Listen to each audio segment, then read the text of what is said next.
주간 여의도를 훔친 사람들의 이야기 씬스틸러 김성태 국민의힘 전 의원 김영남 개혁신당 전 의원 박성태 사랑거사 연구소 연구소장입니다. 안녕하세요. 네, 안녕하세요. 안녕하세요. 어제가 헌법재판소가 말 그대로 뜨거웠어요. 근데 저는 사실 개인적으로 약간 제 기대에는 못 미쳤어요. 제가 기대하는 건 다른 게 있었는데 어쨌든 그건 좀 이따 말씀드리고 어쨌든 어제 어떻게 보셨는지 한마디씩 총평부터 좀 해보죠.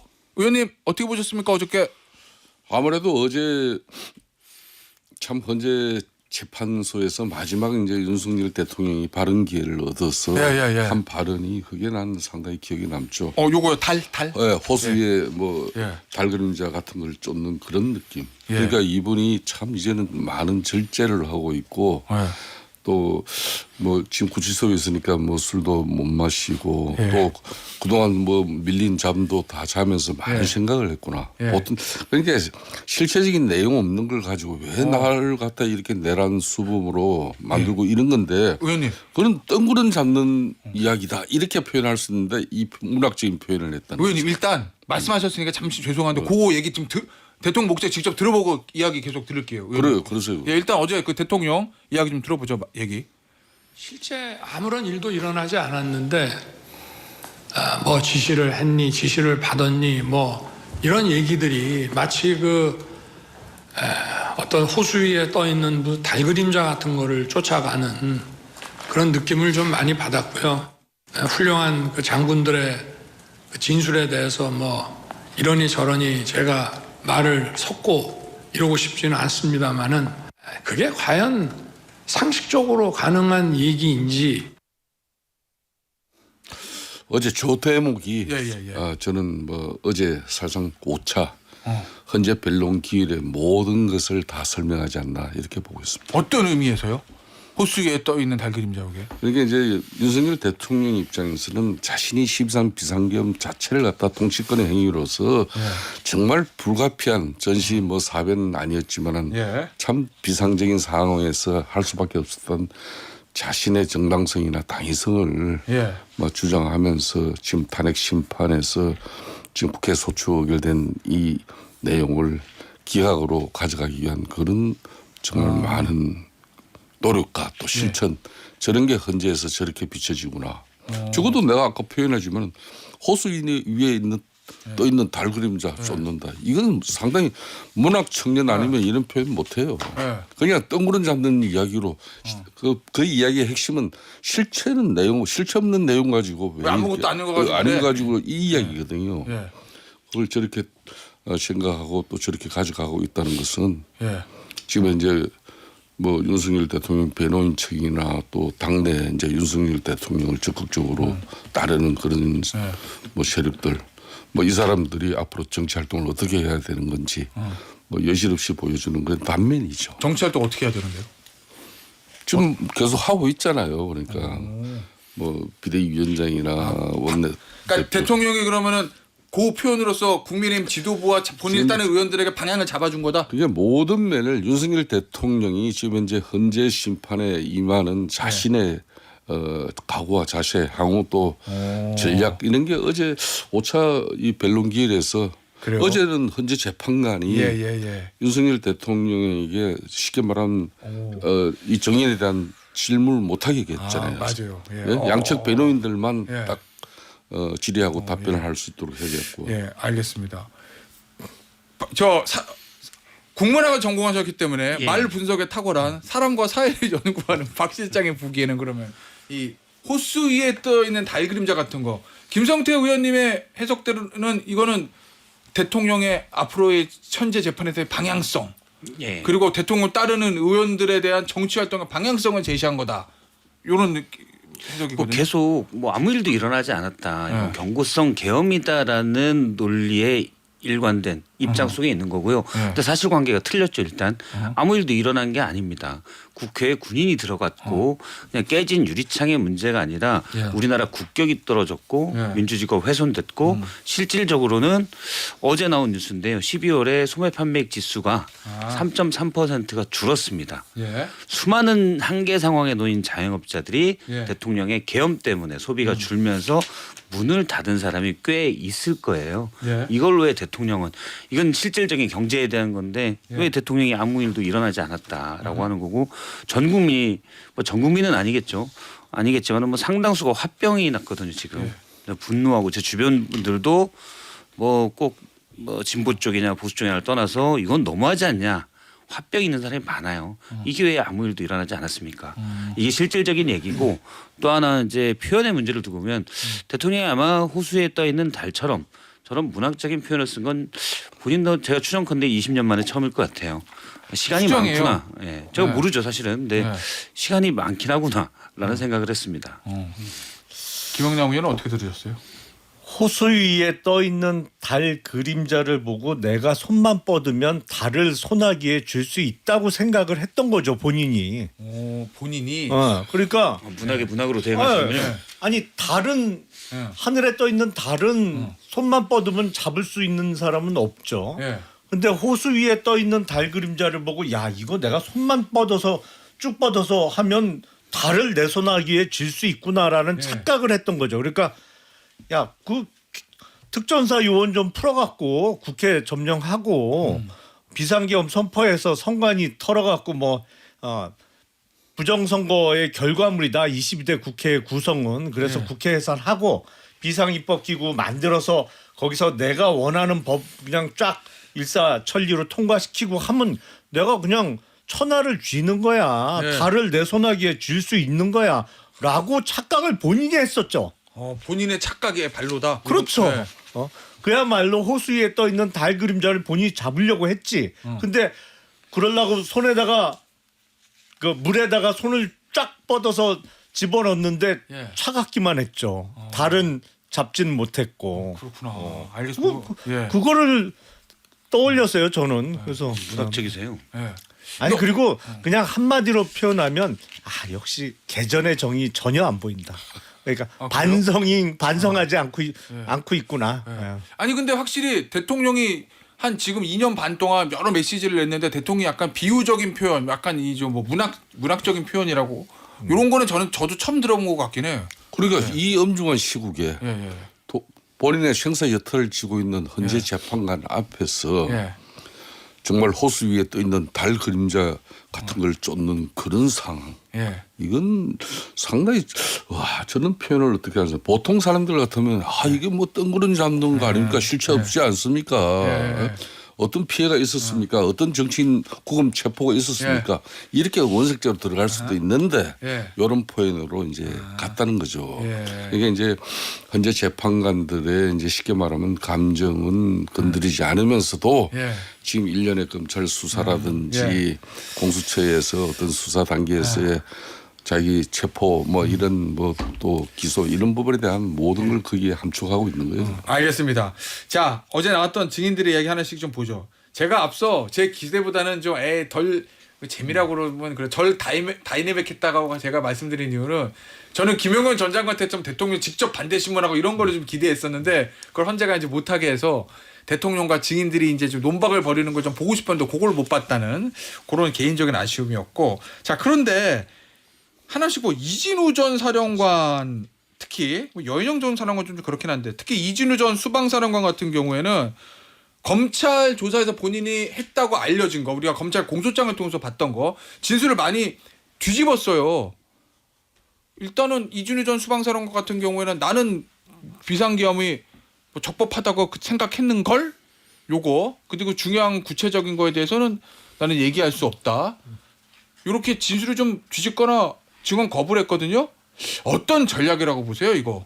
이거는 오래 하셨으니까. 본인에 대한 형사 재판을 염두에 두고 한 발언이죠. 사실은 총론적으로는 그런 전략을 세운 거예요. 검찰 조사받을 땐 뭐 갑자기 잡혀가지고 정신 없으니까 그냥 미주알 고주알 얘기를 했습니다만 변호인의 조력도 받고 본인이 기소된 이후에 재판을 받으면서 나는 군인이다. 예. 국군 통수권자인 대통령이 지시를 하는데 내가 어떻게 안 따르냐. 예.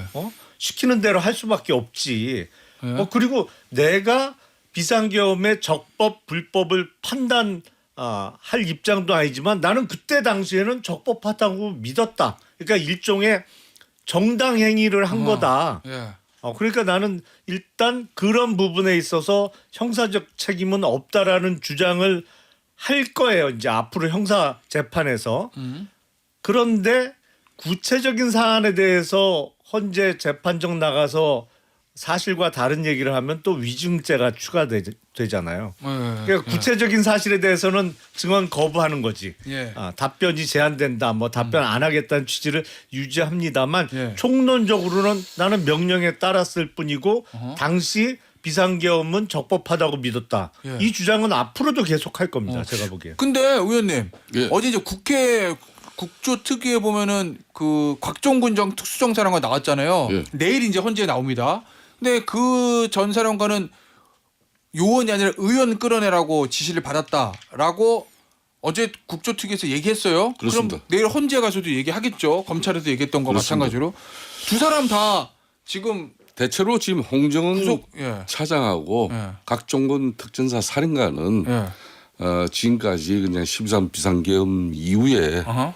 그 실체적 상황을 자기가 제일 처음 한 이야기를 예. 그대로 초주일관 유지하는 사람들은 뭐 이 두 사람이라고 봐요. 예. 저는 어제 이제 특전사 사령관 뭐 그리고 이제 방첩사 사령관 이 사람들 같은 경우는 좀 전에 김영남 의원께서도 왜 그런 뭐 헌재 재판정에 뭐 이 정원 뭐 그런 증언 거부. 사실상 정원 거부죠. 그러니까 정원 선서를 하고 진술은 거부한 거예요. 그러니까 즉 그 말은 이제 뭐 앞으로 지금 이제 구사 재판정에서 지금 이제 재판을 받고 있지 않습니까? 당시 자신의 이제 쉽게 말하면 이 내란죄의 중요한 가담 범죄자로서의 그 피사실을 벗어나기 위해서 극도의 자기 자신의 방어입니다. 그 방어면서도 뭐 굳이 그런 측면에서 여기 법적 구속력 없는 여기 헌재 재판정 여기서 윤석열 대통령에게 뭐 지금 대면하고 있으면서 자기가 뭐 그런 이야기를 뭐 구체적으로 할 필요 있겠냐 이런 아마 전술이었고 예.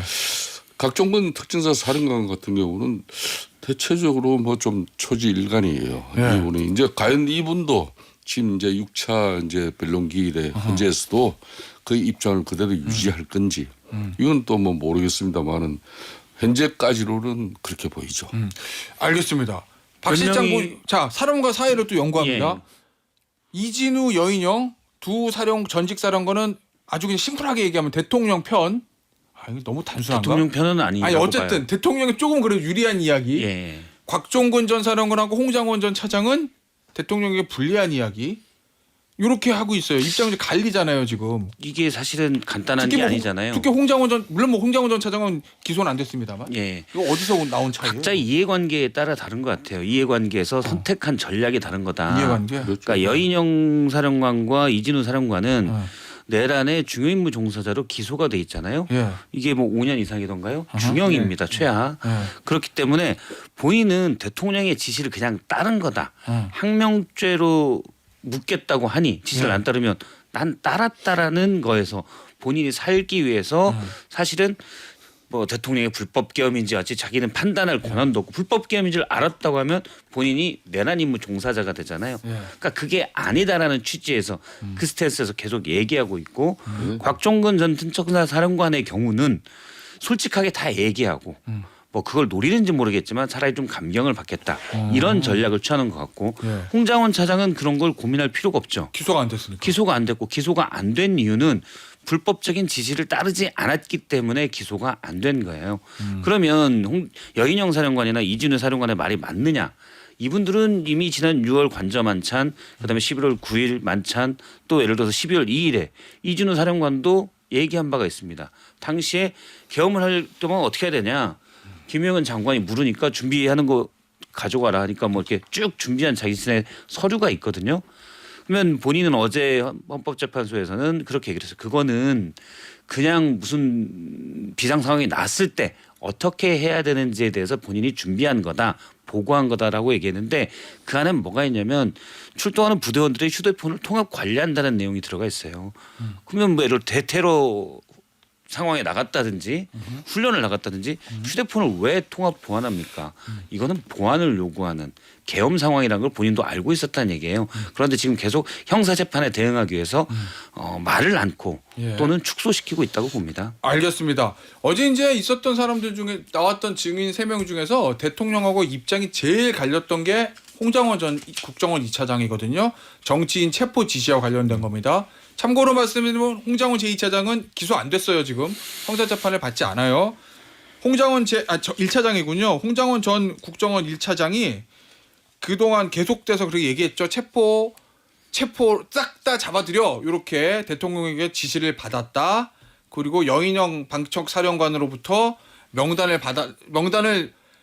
전화로 들어가지고 본인이 적었는데 한 14명 15명 적다 보니까 이게 뭐지? 라는 생각이 들었다라고 어제 진술을 그렇게 했습니다. 여기에 대해서 대통령이 뭐라고 언급을 했는지 어제 대통령 목소리 준비돼 있죠? 그거 좀 들어보겠습니다. 국정원은 수사권이 없고 검거는커녕 위치 추적을 할 수가 없습니다. 그런 거를 방첩사령관이 모를 리가 없고 그래서 저 자체는 이제 말이 안 된다고 저는 보고 있고요. 제가 격려 차원에서 전화를 기왕 한 김에 한번 해야 되겠다라고 해서 계엄 사무가 아닌 간첩 그 검거와 관련해서 방첩사를 도와주라는 얘기를 한 것이고 우리 세 분께 숙제를 내도록 하겠습니다. 내가 헌법재판관이다 또는 저 중앙지법 부장판사다라 생각하시고 요 체포 지시와 관련해서 윤석열 대통령하고 홍장원 차장의 말이 완전히 다르잖아요. 신빙성이 누구 말이 맞다. 이유는 나중에 듣고 일단 답부터 누구 의원님. 오래 걸립니다. 그러니까 최초 진술한 뭐 아무래도 홍정은 차장 입장에서 굳이 뭐 자신이 뭐 거짓말까지 허위 사실까지 만들어 가지고 윤석열 대통령으로부터 물론 국정원 2차장 자리를 잘렸지만은 그렇게 뭐 정치적으로 보복하는 그 의미는 뭐 그렇게까지 그 사람에 대한 시각안경을 쓰고 봐야 될 문제는 아니죠. 아 그러면은 홍장원 전 차장의 말이 일관성이 있고 특별히 위증해야 될 이유가 없으니까 신빙성이 있다라는 취지. 의원님은요? 비상계엄 선포하고 30분도 안 된 시간에 대통령이 국정원 1차장한테 전화 건 목적이 단순 격려라고요? 대통령 어떻게 그렇게 얘기했어요? CR도 안 먹힐 소리를 하고 있네 진짜. CR도 안 먹혀요 그런 얘기는. 그러면 그 얘기는 진술의 신빙성 판단할 때 대통령의 그 진술이 내용이 당시 구체적 상황과 맞지 않는다. 아 그럼요. 그래서 신빙성이 없다. 저는 평소에 판사가 부러웠는데 이번 헌법재판을 보면서 판사가 꼭 좋은 직업만은 아니구나. 왜요? 라는 생각이 들었어요. 왜요? 헛소리를 계속 들어줘야 되잖아요. 화도 낼 수 없고. 예. 특히 이번 생중계가 되니까 화를 못 내겠군요. 그래요? 생중계 안 되는 데서는 화를 좀 낼 수도 있을 것 같습니다. 이건 그냥 고민할 필요도 없이 여러 맥락과 상황을 봐서 헛소리다라고 판단할 수가 있겠죠. 그러니까 대통령이 이제 경력 차원에서 전화했다. 그 가능성은 그러니까 대통령 얘기는 그냥 전화한 김에 저 홍장원 전 차장 전화해가지고 뭐 잘해 모르고 뭐 격려하고 그 다음에 그 얘기도 했죠. 이제 간첩 검거와 관련해서 방첩사 좀 도와줘. 예? 어차피 국정원이 직접 검거할 수 있는 조직은 아니니까 대통령 얘기입니다. 간첩 저 검거와 관련해서 방첩사 좀 지원해주고 열심히 해 이렇게 격려하는 거지 계엄과는 전혀 무관하다는 얘기인데 이 대통령 말은 거짓말이라고 보세요. 그러니까 윤석열 대통령 입장에서는 국정원은 이제 수사권이 없어서 위치 추적을 할 수 없는 거예요. 그렇기 때문에 더군다나 국정원 원장인 조태용 국정원장이 미국 출장 간다는 그런 뭐 정보 보고를 받고 있었기 때문에 그래서 이제 2차장인 홍장원 차장에게 전화를 했고 뭐 이런 그런 차원에서 이제 원장에게 지시할 거 있었으면 원장한테 했지 왜 2차장한테 했겠냐. 어제 그 얘기도 했어요. 그러면서 그 이야기도 했죠. 그래서 그런 측면에서 이제 뭐 윤석열 대통령이 나름 뭐 구치소에서 많은 고민을 하고 또 나름 자신을 방어하기 위한 그런 논리 뭐 이런 부분을 많이 개발하고 이거는 뭐 헌법상에서도 피자 지금 또 탄핵 심판을 당하는 피소추인 입장이지만은 자신의 방어를 위한 뭐 처절한 노력이죠. 이 대통령의 요 홍장호 전 차장에 관련된 요 전화 내용 관련된 요 진술은 거짓말일 가능성이 높다 이렇게 보세요? 의원님? 저 그걸 내가 뭐 단정할 수 없는 거고 그 판단은 오로지 예. 현재 재판관들이 뭐 그렇게 어제 법정에서 다 그 내용을 들었으니까 검찰도 기소하면서 공소장에 그동안 이준우 수방사 사령관이나 여인행 방첩사 사령관이 또 검찰에서 또 수사 받으면서 진술한 내용이 그대로 현재 재판관 지금 손에 가 있어요.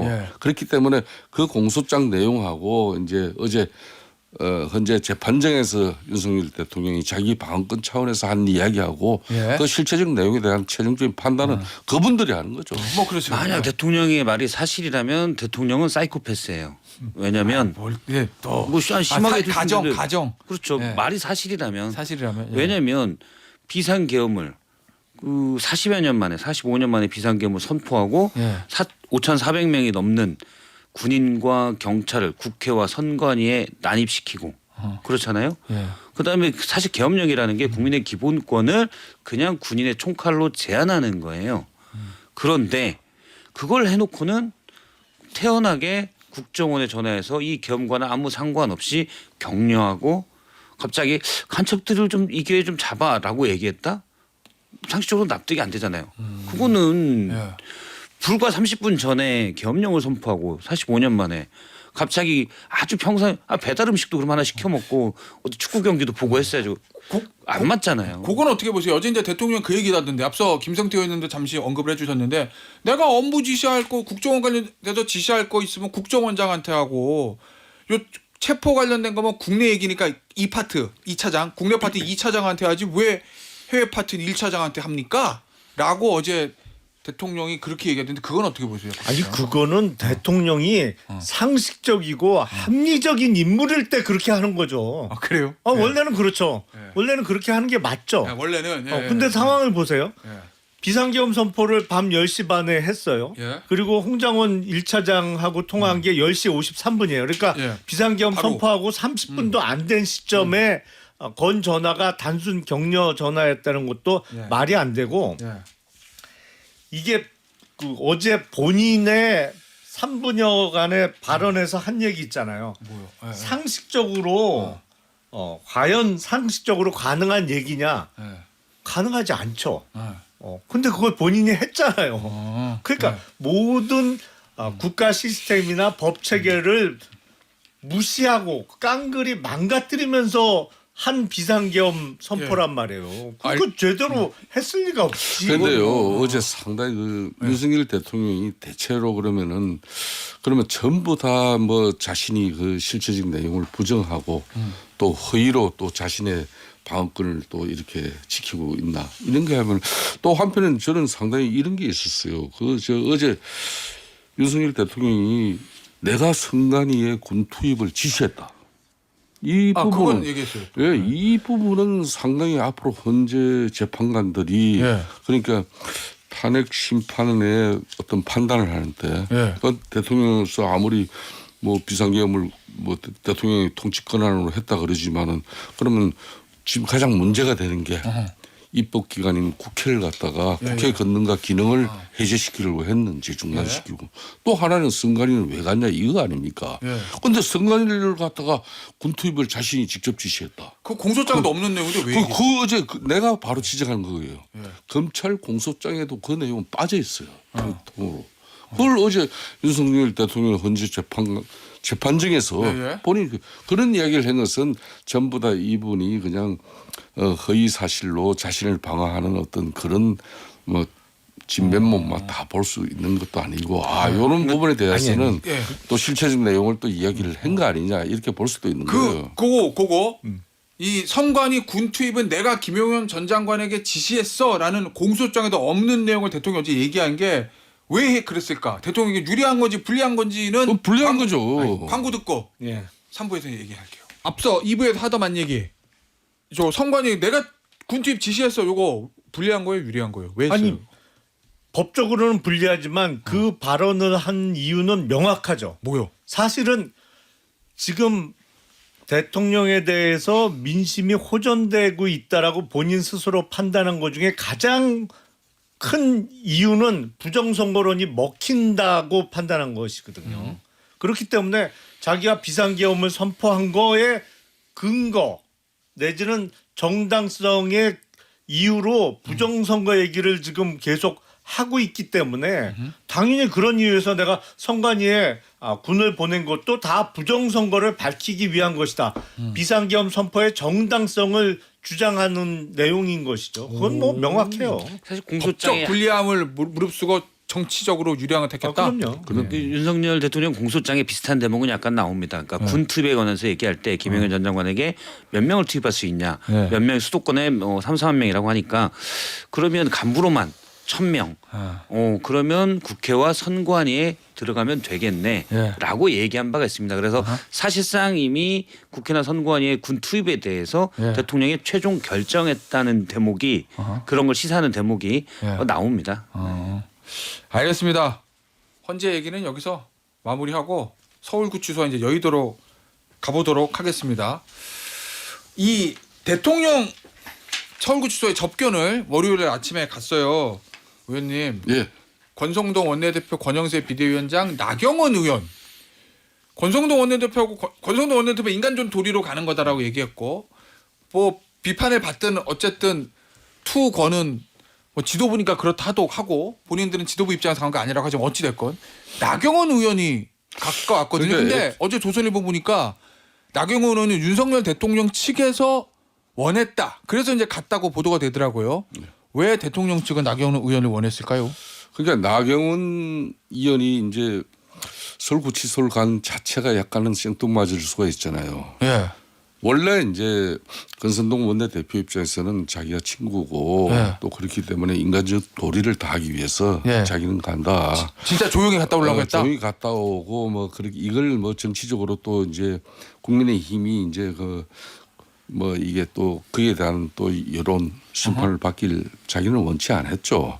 그런데 이게 뭐 이제 비대위원장 또 가는 걸로 되고 또 조선일보 그런 기사가 나온 것은 나경원 의원이 그 생뚱맞게 간 게 아니고 윤석열 대통령 측에서 나경원 의원도 꼭 와줬으면 좋겠다는 그런 바람이 있어서 간 것처럼 이렇게 이제 뭐 좀 이야기를 만들었을 수도 있는 것이고 하여튼 결론은 갔다 나와서 이제 그 이제 윤석열 대통령하고 접견하고 난 이후에 그 상황을 브리핑한 사람은 나경원 의원이잖아요. 왜 나경원 의원을 대통령 곤란 그러니까 그걸 뭐 윤석열 대통령이 그대로 이제 나경원 의원의 접견을 희망했다는 이유를 보면 하나는 딱 분명하죠. 뭐요? 나경원 의원의 스피커가 좋으니까 이 스피커를 통해서 이제 지금 좀 전에 이제 왜 그러면 어제 5차 변론 기열에 뭐 선관위에 군을 투입시킨 부분에 대해서 이거는 사실상 헌재 심판에서는 안 좋은 내용인데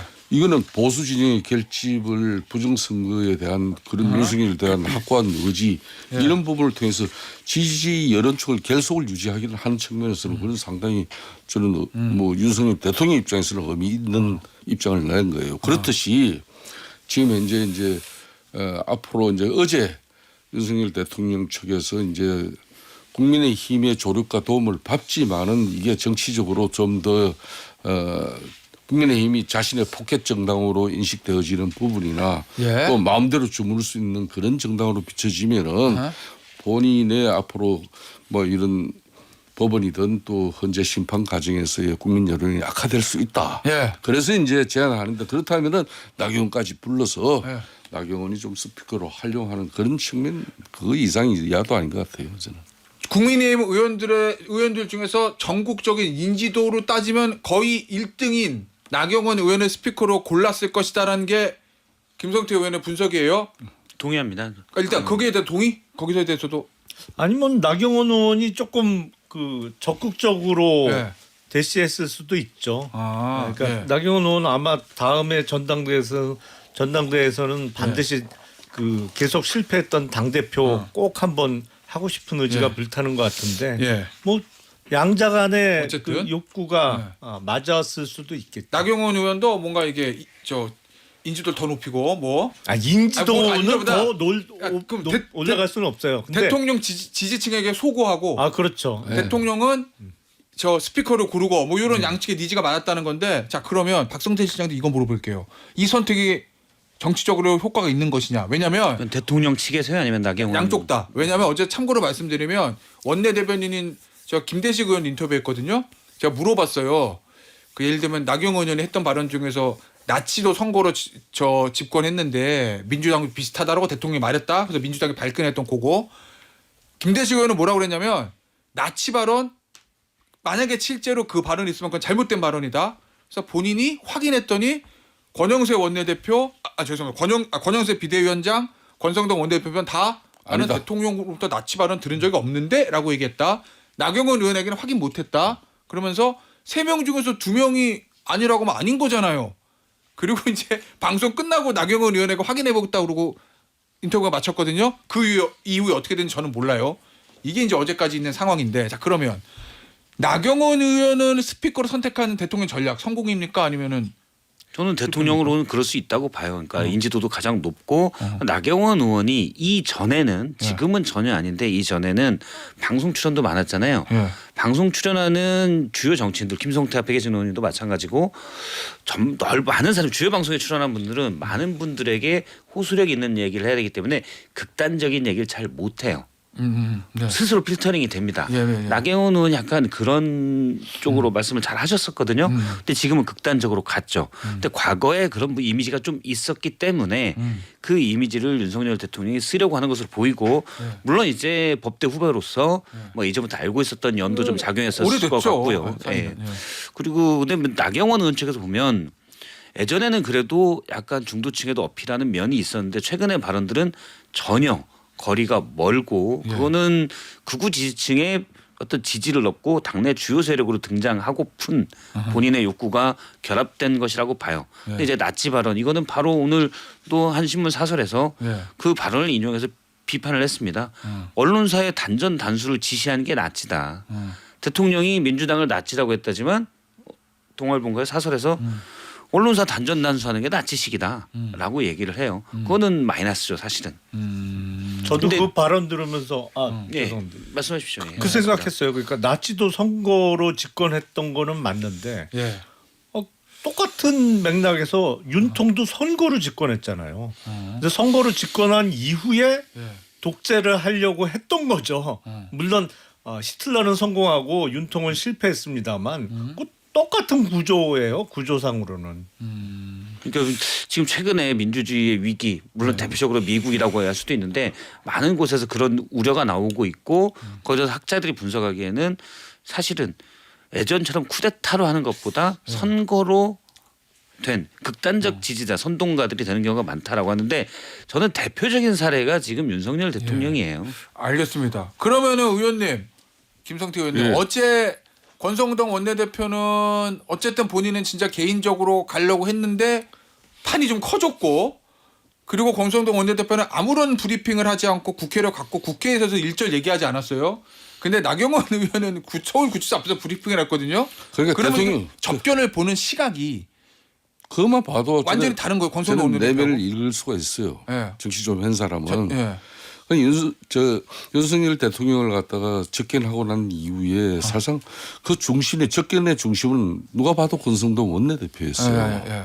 권성동 대표 입에서 제일 먼저 접견 이야기가 나왔고 그게 이제 현실화됐고 그래서 이제 권영세 비대위원장까지 그럼 같이 가게 된 거고 이런 건데 투톱이 이제 함께 그는 또 따로따로 이렇게 가는 것보다 그래서 막 한꺼번에 같이 가는 걸로 정리됐는데 나경원 의원이 들어왔단 말이에요. 저는 그런 측면에서 이제 이 갔다 오고 나서 권성동 원내대표는 셔트 마우스예요. 기자들이 그렇게 집요하게 묻겠죠. 그 분위기라든지 윤석열 대통령의 메시지에 대해서 뭔가 좀 확인하려고 그렇겠죠. 그렇게 집요하게 질의를 하고 따라다 붙으면서 제가 알기로는 아마 저 언론사 뭐 내놓고 좀 글 좀 쓰는 취재하는 기자들은 요 메시지를 하나 받아내려고 그렇게 집요하게 했는데 권성동 원내대표 쉣도가 왔어. 완전히 지금까지도. 즉 그 말은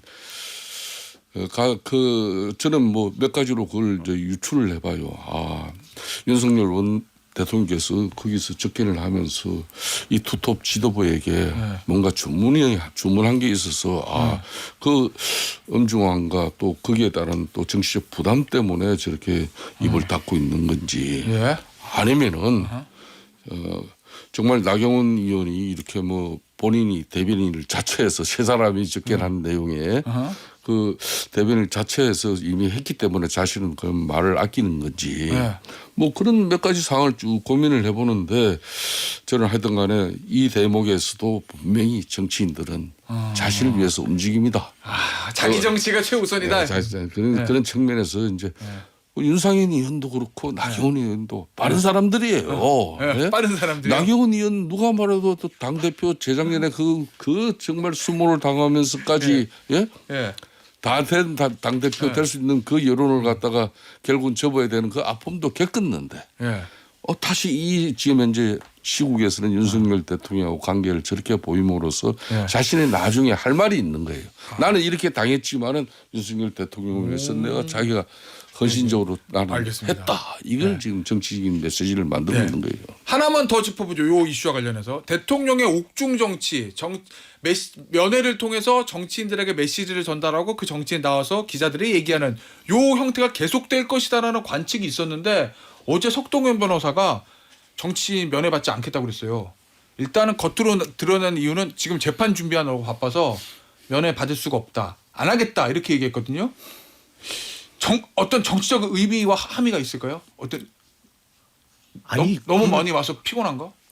그것도 그렇고 도움이 안 될 사람들이 더 많아요, 사실은. 그래요? 그렇잖아요.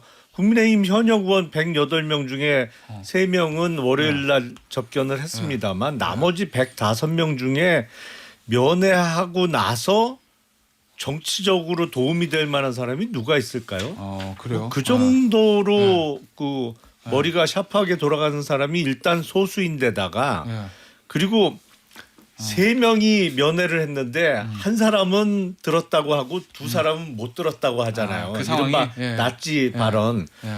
그 특별 면회 뭐 장소 변경 접견이라고 합니다만 그럴 수가 없는 구조거든요. 그렇죠. 사실은 녹음이 다 돼요. 변호인 접견이 아닌 이상. 아니 거기는 녹음은 안 해죠. 특별 면회는 녹음은 안 해요. 거기 듣고 있잖아요. 근데 다만 교도관 한 명이 입회를 해서 적죠. 이제 발언 내용의 요지를 쭉 적는데 그 적기 위해서라도 막 와글와글 이렇게 동시에 얘기할 수 있는 분위기는 전혀 아니에요. 그러니까 3사람 중에 한 사람은 듣고 2사람은 못 들었다.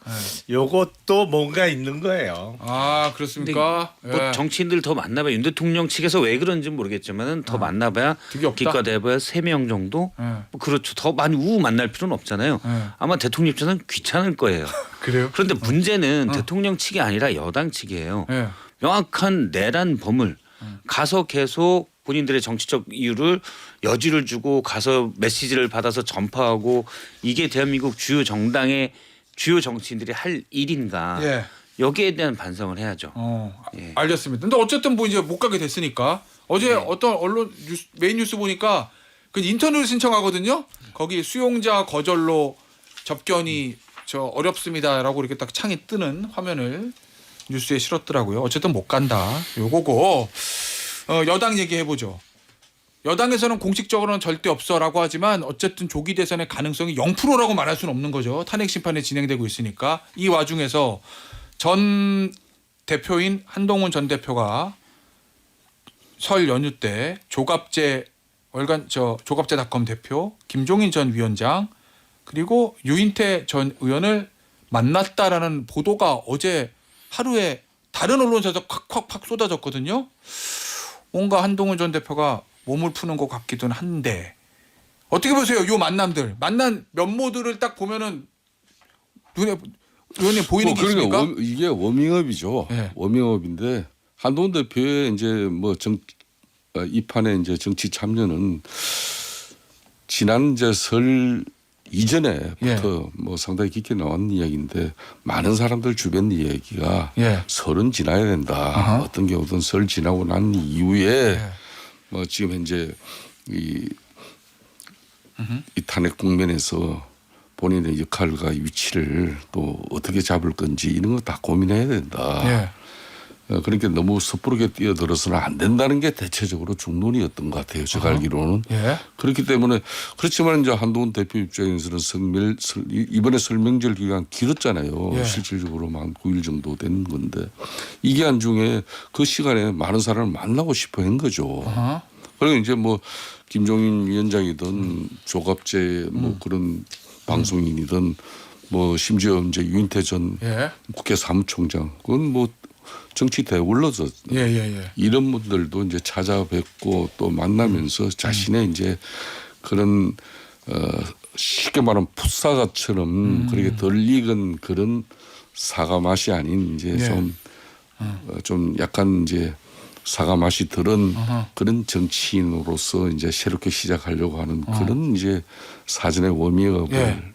했다고 저는 봅니다. 정치인으로 익어가는 과정에다 뭐 이런 말씀이시구나. 그러니까 이제 국민들은 이제 국민마다 국민들의 생각은 늘 달라져요. 그렇기 때문에 윤석열 대통령의 탄핵 소추는 이루어졌고 이제 뭐 사법주차로 이제 그 가면 되는 거고 지금 이재명 대표에 대한 국민적 판단도 분명히 작용하고 있고 그럼 국민의힘 내에서 윤석열을 지켜내려고 한 그런 쉽게 말하면 강성 지층의 분위기가 김문수라는 장관 전혀 대선의 꿈과 의도를 가지지 않은 사람을 저렇게 띄워주고 있는데 이 상황에서 자신은 이제 어떻게 서야 될 건지 왜 그 고민을 안 했겠어요. 그 고민의 일환으로 이제 여러 사람을 만난 거죠. 혹시 의원님 만나셨어요? 안 만났습니다. 혹시 만약에 만나시면 무슨 얘기 해주고 싶으세요? 혹시 가정? 저는 예. 뭐 지난번에도 이 방송을 통해서도 이야기를 했지만은 작년에 이제 총선 이후에 저는 한동훈 당시 비대위원장이 총선 이후에는 정치적 학습의 시간을 가져라. 그렇기 때문에 상당한 그 휴식 시간을 학습 시간을 통해 가지고 자신을 이제 성숙하게 좀 만들어라. 그런 이야기를 해서 그게 뭐 방송 뭐 언론 기사도 많이 됐지만은 뭐 어찌됐던 거는 그거 쉬지 않고 계속 전당대회를 통해서 당대표 64%의 지지. 근데 한동훈 대표는 분명히 64%의 그는 자신이 당대표가 된 그 지지에 대한 좀 한상이 있어요. 나는 한상이라고 하는데 그 한상을 절대 액면 그대로 믿지 마라. 내가 아까 말한 국민들도 국민마다 생각이 달라지듯이 우리 당원들의 생각도 국민마다 달라지니까 알겠습니다. 그런 측면에서 판단을 해라 얘기하고 싶어요. 이 멤버를 라인업이라고 표현하기는 이 세 명을 만났잖아요. 뭐 공통적으로 보이는 게 있습니까? 근데 너무 판에 박힌 방식 아닌가요? 아 그래요? 그러니까 소위 대선판이 열리게 되면 을에 등장하는 인물 중에 한 명이 김종인 전 위원장인데 글쎄 너무 약간 좀 구태스러워 보이지 않나요? 신선한 판만 면이 없다? 벌어지면 그냥 등장하는 인물이고 김종인 위원장이 더군다나 최근에 뭐 명태균 관련해서 깊숙한 그 연관성도 드러나고 있기 때문에 한동훈 전 대표 같은 경우에 조금 다른 방식으로 접근해야 될 필요가 있지 않을까? 국민들이 보기에 좀 신선한 방식, 저렇게도 해? 뭐 이런 아이디어가 필요한 것이지. 뭐 만나자고 하면 대선 주자 누구나 다 만나서 뭐 이렇게 하고 이 사람이 조금 우세할 것 같다고 하면 꼭 뭐 별의 순간 얘기하는 그런 벌써 국민들이 다 경험했던 판에 박힌 거를 따라 해갖고 과연 대선을 잡을 수 있겠나 좀 아이디어가 필요하다는 생각이 듭니다. 세 명 만났다는 게 같은 날 보도가 쭉 됐잖아요. 약간의 시차를 두고 쭉 됐는데 보면 누군가 지금 계획대로 로드맵대로 일을 하고 있구나. 그래요? 밑에서 한동훈 대표를 도와서 일을 하고 있구나라는 느낌이 강하게 들었고 예를 들어 뭐 상암동 쪽에 가보면은 지지난주에인가요? 그때 상암동이요? 현수막들이 쫙 걸려 있습니다. 한동훈밖에 없다. 뭐 이런 식으로 지지자들의 이름으로 걸려 있고 근데 이제 곧 나와서 정치 일선에 다시 나오기 위한 준비 작업이 계획대로 되고 있는 것 같은데 저는 기본적으로는 지금 나오는 걸 반대여서 일단 대선 출마 자체는 뭐 나와서 내가 백의종군하겠다 이건 모르겠지만 대선 출마는 반대여서 어쩔지 모르겠습니다. 알겠습니다. 야당 얘기를 좀 해볼게요. 저기 이 뭐지 이재명 대표 어제 위헌법률 심판 제청했어요. 공직선거법. 어떻게 보면 이재명 대표 대선 가도 있어서 제일 중요한 게 이 공직선거법 이건데 어떻게 평가하십니까? 위헌범죄 심판 제청 공진서 의원님 예. 서울고등법원에 신청한 거. 그러니까 이제 뭐 제명인의 기도원의 강신도 집단으로서는 판단할 수 있는 뭐 방법은 다 동원하는 건데 예. 지금 이제 국민들의 정서라는 것은 윤석열 대통령의 타협 없는 대통령 통치 권력과 또 극단적인 이재명 대표의 입법 권력의 대충돌은 예. 대한민국의 불행으로 만든 이 역사적 사실을 갖다가 우리 국민들이 너무나 잘 알고 있어요. 그렇기 때문에 국민들은 그런 지금 현재 여러 가지 생각들을 다 지금 현재 여러 여론조사 형태 절대 민주당 내부의 자정과 노력으로서 또 어떤 정치 변화의 개혁의 어떤 목소리를 가지고 그 세력들이 이재명 대표를 바꿔내지 못합니다. 민주당 구조는. 예. 그러니까 즉 결론은 국민 여론이 작동해 가지고 국민의힘 정당 지지율을 높이고 뭐 이런 여러 가지 변화를 지금 만들어내고 있거든요. 그럼 이 변화에 이재명 대표나 그 측근들이 순응하는 방안을 찾아야지 이런 무슨 위헌법률 신청을 헌재에 다시 내가지고 결국은 공직선거법 이 판결 자체를 갖다가 무한정 지금 늦추려고 하는 이런 꼼수는 맞지 않아요. 알겠습니다. 이거는 정말 좀 비겁한 방식이에요. 예. 박 실장. 예. 이재명 대표 가지고 우클릭하고 있다. 중도 확장 전략이다. 뭐 이런 얘기. 당내에서는 기존 전통적 지지층에 좀 반대도 좀 있는 것 같고. 전략적으로 잘한 전략입니까? 아니면 쓸데없는 간 겁니까? 저는 그 개별적인 정책에 있어서 예를 들어서 뭐 반도체 산업의 연구개발 노동자들의 52시간 예외 여기에 대해서는 반대지만 예. 어쨌든 민주당의 유력 대선 주자인 이재명 대표가 예. 좀 더 다른 면에서 여러 정책들을 추진하든지 또는 검토하든지 하는 모습은 괜찮다고 봅니다. 제가 각 개별 정책에 대해서 찬반을 하는 것과 떠나서 근데 중요한 건 정책이 아니라 태도예요. 지금 위헌법률 심판 제청 저는 이건 사실 친명계 쪽으로 이건 절대 해서는 안 된다라고 얘기했는데 아마 다급하고 그래서 했겠지요. 그쪽에서도 좀 검토를 하다가 뭐 변호인들이 판단했다라고 예. 하지만 정치적으로는 저는 아주 악수다. 누가 봐도 재판을 진행시키려는 예. 것으로밖에 안 보여요. 그러니까 이런 것들이 오히려 문제가 된다고 봐요. 정책 부분은 좋지만 예. 예. 짧게 10초. 저도 박 실장 의견과 100% 공감해요. 그러니까 소위 흥묘백묘론을 100번 외치는 것보다 예. 재판에 있어서 떳떳하게 임하는 불과 작년 6월에 합헌 결정이 났던 법률에 대해서 또 위헌법률 심판 제청을 하는 거는 누가 봐도 재판 지연 전략으로 보일 수밖에 없죠. 알겠습니다. 여기서 마무리하도록 하겠습니다. 김성태 국민의힘 전 의원, 김영남 개혁신당 전 의원, 박성태 사랑과 사회 연구소 연구실장이었습니다. 감사합니다. 네, 고맙습니다. 고맙습니다. 감사합니다.